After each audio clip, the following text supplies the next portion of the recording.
What's up everybody and welcome back to the channel. In this video today we're going to be looking at a boss build for Sharen that is perfectly suited for tackling the new-ish Void Intercept boss Stalker, which was added on October 10th. I've been enjoying Sharen for a while. She's actually one of my favorite descendants in the game. I never thought that I would be that into her, but she's pretty damn sweet. So this build is not just good for attacking Stalker and actually winning that fight, but you can also use this to just in general do other Void Intercept bosses as well, since you add a lot of support basically to whomever is in your team. Let me however start this off with a quick disclaimer, and that is that of course this build is for normal Sharen. It is heavily hinted that Ultimate Sharen is the next ultimate that we're going to get in the game if you, spoilers, follow basically the story missions for Freyna that was added on October 10th. It kind of seems like Sharen might be the next one that we get. So while there's about 40-ish days until season 2, which I presume is when we will see Ultimate Sharen, it is possible that you would want to wait for that before you build this descendant and before you fully catalyze it. If that's not something that bothers you, let's go ahead and look at the build. We're going to run through all the mods. I'm going to explain how everything works. We're going to look at weapons. We're going to look at external components and all that jazz. Let's go. So first things first, we need to pick a Transcendent mod, which works really well for us with Sharen. Now, luckily, she has a Transcendent mod, which is perfect for boss fighting and Void Intercept bosses. It is Battlesuit Melting Rounds. So we're going to go ahead and install that first, and let's quickly just discuss what that is. So basically, she has this ability which like throws a grenade out, and this augments this ability to heavily decrease the defense of the Void Intercept boss that you hit with this. So this is a 40% defense decrease on the boss, and then it's also a 40% electric resistance reduction as well. So this is really powerful and actually allows you to basically deal 40% more damage against the boss. In rudimentary terms, you can think about it that way. And that makes this a very powerful build to stack up next to something like Enzo or so, because Enzo is already upping the damage of the team, and so now you're also decreasing the defense of the boss, and so it's like a perfect marrying of synergy, and basically you'll be dealing a lot of damage. Now, when you slot this in, you get 2 of these. There's a stack of 2 of them. You cannot increase this stack to more anything, unfortunately. So you have 2 of these, and they basically they cool down, and the effect lasts for a certain amount of time. It creates this sort of like small radius kind of like zone that the boss needs to be in. You can see that the cooldown is kind of lengthy. It's about almost 30 seconds per the stack. And then of course you have a duration of about 11 seconds. Of course, these amounts are being affected right now by the reactor that I've got on. So first things first, before we start messing around with mods and things like that actually increase the viability and the power of Battlesuit Melting Rounds and makes it a little bit better, we need to think about survivability. Now, since this is a build that is for fighting all Void Intercept bosses, but specifically also supposed to allow you to also do well against Stalker, we are going to build around shield as our defense. This is by far the best strat whenever you build a descendant specifically for fighting Stalker, since shield is so effective in that fight itself. So basically the way that we're going to do this is we're going to start out with Overwhelming Shield. This is basically the I would say the core building block, the spine of the build essentially. And what this does is it reduces your HP all the way down to 1, but then gives you a huge amount of additional shield. And then any additional HP that you stack in your mods or on your external components and everything all just pretty much balloon your shield up even more and make you that much more tougher. So a good combo with this, we're going to give some more mods in here that basically give you some more shield and some more HP. So of course, a good one will be just increase shield, this guy over here. Then we're just going to do good old-fashioned increase HP as well. So there we go. And then another good one would be something like Stim Accelerant. Stim Accelerant is really good since it gives you a massive amount of additional HP, 234%, and you lose about 15% of your max MP, which is not really a problem because the only thing that we're really using our MP for is throwing out these Battlesuit Melting Rounds grenades, and every once in a while you might go invisible when you try to res someone. Bearing in mind, of course, that going invisible in this game, if a Void Intercept boss is already targeting you, does fuck all. It does not break their aggro on you, and they will still shoot you even though you're invisible. It's actually super annoying, but hey, it is what it is. So we're going to put that in there and bam. So now we have our health solution basically situated. And if we quickly back out here and I move my face over, you're going to see we're sitting at about 16,300 shield, which is not bad. It's, by the way, not our final number. We're going to get a little bit tougher than that, but this is pretty decent. And we have about 6,258 defense as well. And that's essentially our survivability covered. Now, the next thing that we want to do is we want to drop the cooldown of battlesuit melting rounds way down, because we want to ensure that we always have this available and that we can always be applying this to the boss so that we can help the team by decreasing the boss's defense and basically having him take more damage. So the simplest way for us to do this is Nimble Fingers. Nimble Fingers is the most straightforward. This gives us skill cooldown of 25%. And that drops us all the way down to 20 seconds, but we can do better. So let's go ahead and drop MP conversion in there as well. Now here we're going to take another penalty to our max MP, so now we're up to negative 30% MP. So we're going to need to deal with that, and we're going to do that with external components, by the way. But this gives us some more skill cooldown, another 36% here, which then means that we are sitting all the way up to 9.2 seconds per stack off the original 30%, which is a really good place for us to be. Now, the next thing we want to do is we want to tackle the duration of how long this lasts. We can see at the moment right now that it lasts for 11 seconds. 11 seconds is really good. It's good. But we need to consider that we are going to throw this thing out, and then people are going to start shooting, and you're going to have people that shoot with Enduring Legacy and things like that, and they need about a good 10, 11, 12 seconds to empty the entire clip out into the boss. Plus, you want to give yourself just a little bit of additional time here to set up and everything like that. So it's a good idea to increase this duration just ever so slightly, and we can do that by doing something like maximize duration over here. So once we slot this in, this is going to increase our duration to 15 seconds. That's more than enough. You have a stack cooldown of 9.2, so you're generally speaking always going to have one of these grenades available, and 15 seconds is a pretty decent amount of time to just ramp some damage into the boss. Now, the last thing that we want to do with battlesuit melting rounds is we also want to increase the radius, the range of the bubble that it creates that has this negative defense effect in it. Now, by default, this is 6 meters in radius, which is not great. I mean, it's not shit, but it's kind of small. And something that is super annoying about, for example, Deathstalker is a very mobile boss and kind of like jets around the battlefield a lot. So you want to kind of like make this range a little bit bigger, the radius a little bit bigger, so that even if you know, Deathstalker repositions and moves around and stuff like that, that you still potentially have the chance of them being inside this thing. So we're going to do that by putting something like amplification control in. Now, the other benefit that we have from using amplification control over some of the other mods is that this also gives us a little bit of additional max shield again as well, which is just really awesome, because now, if you recall, previously we were at about, let me just move my face again, we were about 16,000. Now we're at 18.7, and that's kind of like our final point in terms of like our shield, and that's pretty damn decent. To give you an idea, I'm sitting on about 26k or something like that if I play with Enzo, and so this is pretty decent considering that, you know, like you were basically just stacking this off of a few mods. And with that amount of shield and with kind of like, you know, some situational awareness and, you know, just knowing how to play, you'll have no problem with survivability, because there's also one additional thing that we're going to do to give us a little bit of a leg up. We can see now that we have the amplification control in there. Our radius has now increased to 9.1%. So we can do one more thing, and we can just drop good old-fashioned skill expansion in here. And that is going to balloon this all the way up to almost a 15-meter radius. Now, all of the footage that you've been seeing so far in the video has been using this size, and that's why it's nice and chunky, it's nice and big. And so this means that you have generally really good coverage, and even if the you know, intercept boss is moving around a lot, there's a really good chance that you're gonna at least be able to hit them with this shit. Now, last but not least, the secret sauce here, the way that we can be sure that we can actually get some HP back, because see, at the moment right now we're using overwhelming shield. We have a massive shield pool, but we have 1 HP, and when that shield runs out, we die pretty much instantly.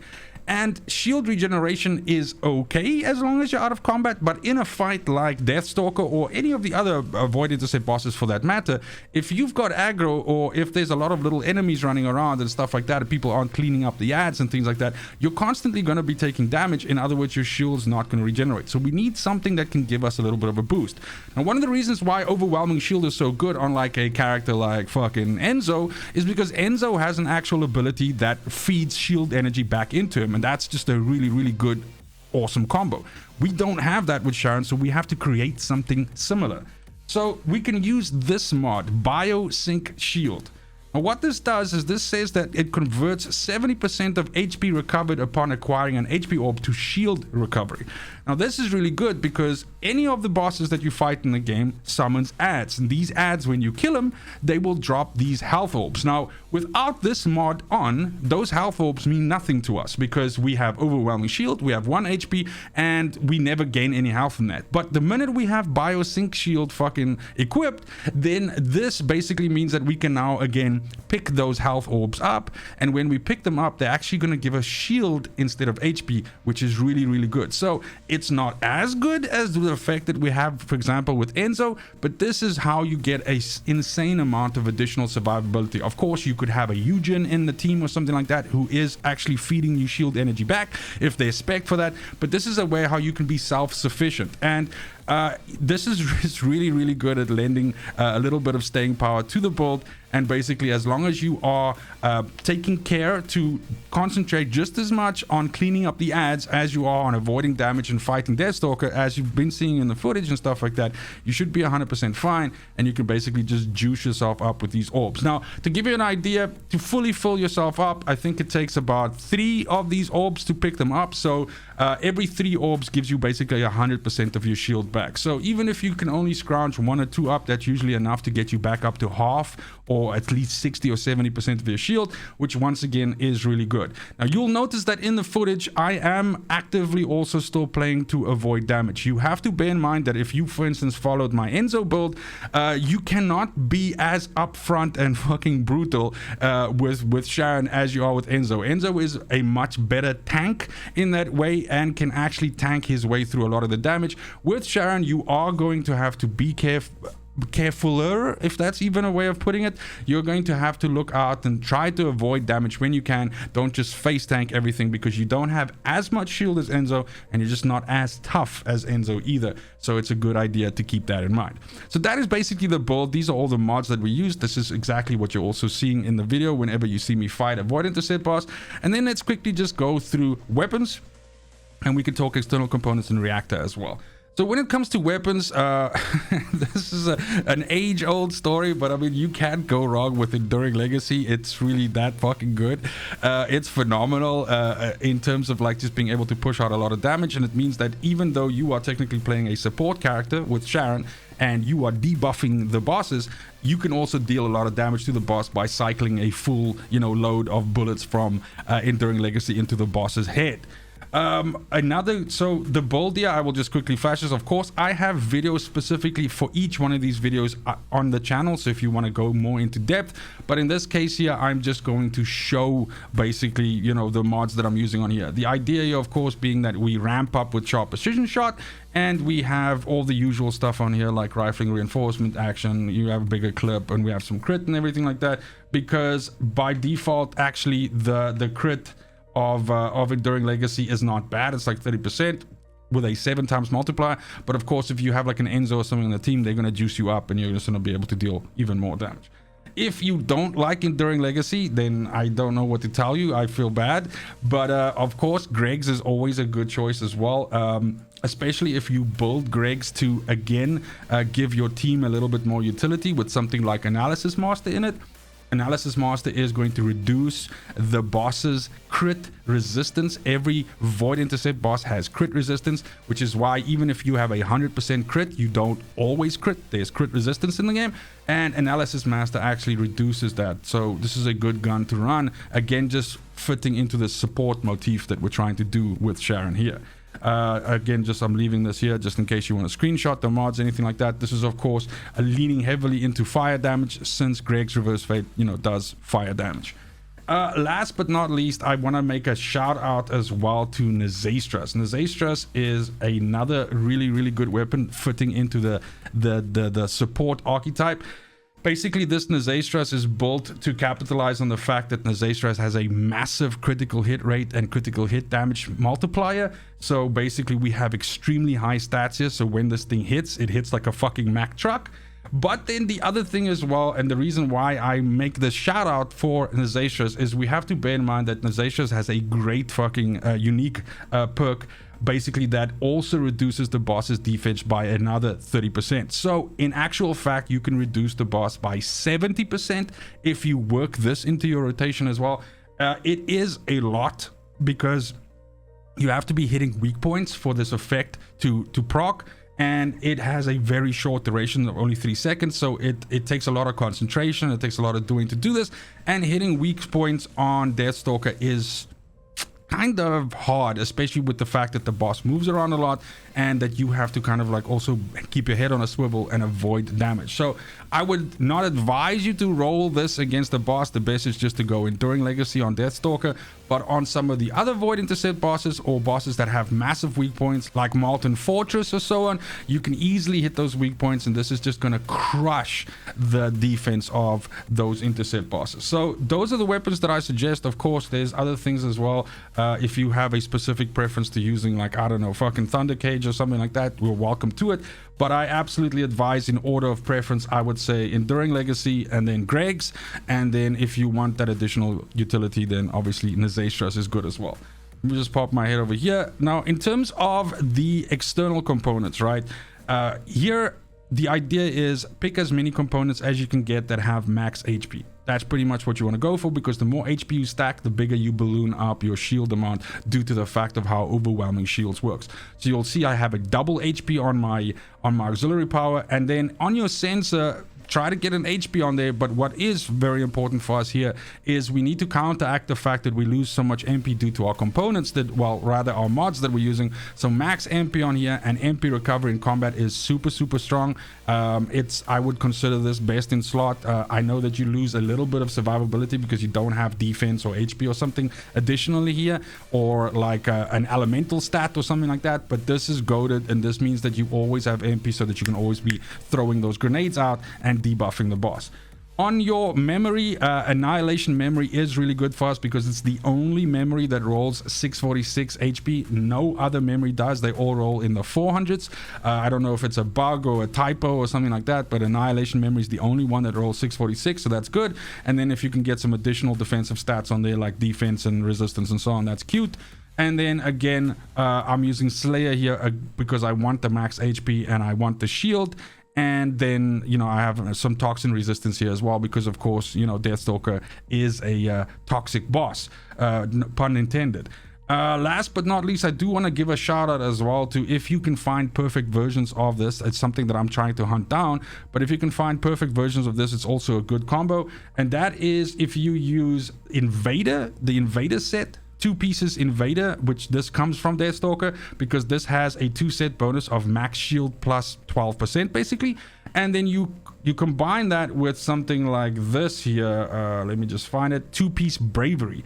2-piece Bravery also gives you max shield plus 12%. So if you can find decent pieces here that have HP on them as well and everything, so that you don't necessarily lose out to things like item acquisition distance and all this other fucking jazz that I have on here, then this is a really good combo to do as well. So that's 2-piece Bravery and 2-piece Invader. Of course, Bravery comes from this dude over here. So Bravery drops from Obstructor. So if you want to farm Bravery pieces, go farm Obstructor, and if, of course, when you're doing Deathstalker, you're going to get Invader to drop for you. Then last but not least, the one that we need to spend the least amount of time on is your Reactor, because since we don't really care about our skill power, it matters not at all in this build. It doesn't affect the strength of the effect from your grenade or anything like that. It doesn't matter. You just need a Reactor with the right substats on. Now, a very good combo here is skill cooldown and skill duration up, because both of those two are important for us. Both of those affect our battlesuit melting rounds, it affects this grenade. So cooldown means you can get them faster, and that's why my cooldown is so low. And then of course, if you have your duration up there as well, it also just lasts longer, and that's why I have the 15 seconds. I would say if you couldn't find this, then a second option would be something with range in. So either skill cooldown and skill range, or skill duration up and skill range. I think range is also good for us because that is also just going to increase the radius of the ring that basically comes from the grenade. And that's also just going to help you, cover the area more with this effect. But that's it for the build. Thank you so much for watching, especially if you made it this far. Happy hunting. I hope you can get all the pieces together. Give Sharen a try. Like I said, it's possible that, by the way, not confirmed at all. It's just at this moment in time, and highly likely that she's going to be the next Ultimate Descendant, which means that we'll see her in about 45-ish days or something like that, I guess, in Season 2, unless they have a surprise for us still in Season 1 with her or something like that. So if you want to hold off on building this, then obviously that's your choice. However, I wanted to put this out because at the moment right now, there are some Descendants who are really good at Deathstalker, and some which aren't as good. I feel Sharen fits perfectly in an area where she's really good in Deathstalker because of this effect and because you reduce the defense, but she's just really good at other ones as well. She's really good at other void intercepts as well. And since Enzo is very popular right now, you can oftentimes run into a situation where I've many times stacked up on Deathstalker and been like 3 Enzos and I don't know, fucking something else. And that's a little bit of a waste because of course the effects don't overlap and everything like that. So really, you only really need 1 Enzo. So I like to run Sharen because you don't see a lot of Sharens. And so then when you then have an Enzo and a Sharen together, that's just really dope. And then you have some other DPS and basically you just melt the boss. It's fantastic. Other than that, it's just super important to me that you have a fantastic morning, afternoon, evening, wherever you are in the world. Till next video, fucking cheers.